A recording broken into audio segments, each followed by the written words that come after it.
Raiganj girls প্রাথমিক বিদ্যালয়ে শ্রদ্ধা ও মর্যাদার সঙ্গে পালন করা হলো প্রখ্যাত বাঙালি বিজ্ঞানী আচার্য প্রফুল্লচন্দ্র রায়ের ১৬৫তম জন্মজয়ন্তী। এদিন বিদ্যালয়ে তার প্রতিকৃতিতে মাল্যদান ও পুষ্পার্ঘ্য অর্পণের মাধ্যমে তাকে স্মরণ করা হয়। পাশাপাশি তার জীবন, কর্ম এবং বিজ্ঞান চর্চায় অসামান্য অবদান নিয়ে আলোচনা করেন বিদ্যালয়ের শিক্ষক শিক্ষিকারা। আচার্য প্রফুল্লচন্দ্র রায় ১৮৬১ সালের ২রা আগস্ট অবিভক্ত বাংলার খুলনা জেলার রারুলি গ্রামে জন্মগ্রহণ করেন। তাকে ভারতের রসায়নের জনক হিসেবে অভিহিত করা হয়। তিনি দীর্ঘদিন প্রেসিডেন্সি কলেজ ও কলকাতা বিশ্ববিদ্যালয়ের রসায়নের অধ্যাপক হিসেবে কর্মরত ছিলেন এবং ১৮৯৬ সালে মার্কিউরাস নাইট্রাইট আবিষ্কারের মাধ্যমে রসায়ন বিজ্ঞানে গুরুত্বপূর্ণ অবদান রাখেন। দেশীয় শিল্পের বিকাশে তিনি ১৯০১ সালে প্রতিষ্ঠা করেন Bengal chemical and pharmaceutical works. প্রাচীন ভারতের বিজ্ঞান চর্চার ইতিহাস নিয়ে তার রচিত গ্রন্থ a history of Hindu chemistry আজও সমাদৃত। তিনি ছিলেন একজন সমাজসেবীও। নিজের বেতনের বড় অংশ গরিব ও মেধাবী ছাত্রদের শিক্ষার জন্য দান করতেন এবং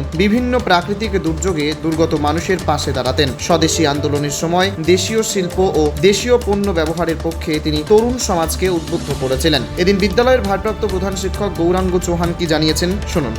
ভারতের রসায়নের জনক, মার্কিউরাস নাইট্রাইটের আবিষ্কর্তা এবং বেঙ্গল কেমিক্যালসের প্রতিষ্ঠাতা আচার্য প্রফুল্লচন্দ্র রায়ের ১৬৫তম জন্মদিবস আজ বিদ্যালয়ে শ্রদ্ধা সহকারে ছাত্রছাত্রী এবং শিক্ষক শিক্ষিকাদের নিয়ে পালন করা হয়।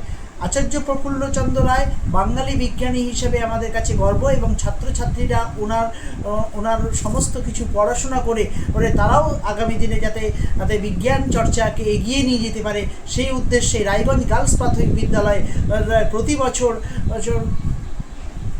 প্রফুল্লচন্দ্র রায়ের জন্মদিবস পালন করা হয়। প্রফুল্লচন্দ্র রায়ের জন্মদিবসের সাথে সাথে আমাদের বাঙালি বিজ্ঞানী জগদীশচন্দ্র বসু থেকে শুরু করে অন্যান্য সমস্ত বিজ্ঞানীদের জন্মদিবস শ্রদ্ধা সহকারে বিদ্যালয়ে যেভাবে পালন করা হয় সেভাবেই আজকে প্রফুল্লচন্দ্র রায়ের জন্মদিবস পালন করা হলো। ছাত্রছাত্রীরা প্রফুল্লচন্দ্র রায়ের জীবনী নিয়ে আলোচনা করেছে এবং তারা বক্তব্য রেখেছে। অনুষ্ঠানে বিদ্যালয়ের শিক্ষক শিক্ষিকা ও শিক্ষার্থীরা তার আদর্শ অনুসরণের অঙ্গীকার করেন এবং বিজ্ঞান মনস্ক, মানবিক ও দেশপ্রেমিক নাগরিক হিসেবে নিজেদের গড়ে তোলার আহ্বান জানান। উত্তর দিনাজপুরের রায়গঞ্জ থেকে নিজস্ব প্রতিনিধি রিপোর্ট, টাইমস ১৪ বাংলা। স্বেচ্ছাসেবী সংস্থা খুলতে চান? তাহলে রেজিস্ট্রেশন প্রক্রিয়া শুরু করুন। যে কোনো এনজিও খুলতে চাইলে এনজিও কনসালটেন্সি আপনাকে স্বেচ্ছাসেবী সংস্থার নিবন্ধন করাতে সম্পূর্ণ ডকুমেন্টেশন তৈরিতে পূর্ণাঙ্গভাবে সহায়তা করবে। Section ৮ company registration, trust registration, society registration, pan, tan এবং 12A 80G সহায়তা, এনজিও দর্পণ এবং CSR সম্মতি। এখনই কল করুন 8345817300, হোয়াটসঅ্যাপ করুন 9434187666 এই নম্বরে। মুখের উজ্জ্বলতা হারিয়ে গেছে, স্পট পড়ে গেছে, ব্রণ ভর্তি, তাই আর দেরি না করে আজই আসুন রায়গঞ্জের চণ্ডীতলায় হেলথ প্লাস মাল্টি স্পেশালিটি ক্লিনিকে এবং এখানে পান অভিজ্ঞ ডাক্তার দ্বারা ফ্রি স্কিন টেস্ট।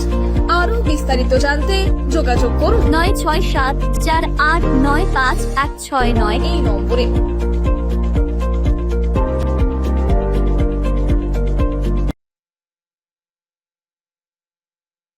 আজ তোমার বিয়ে সাজলো নতুন সাজে।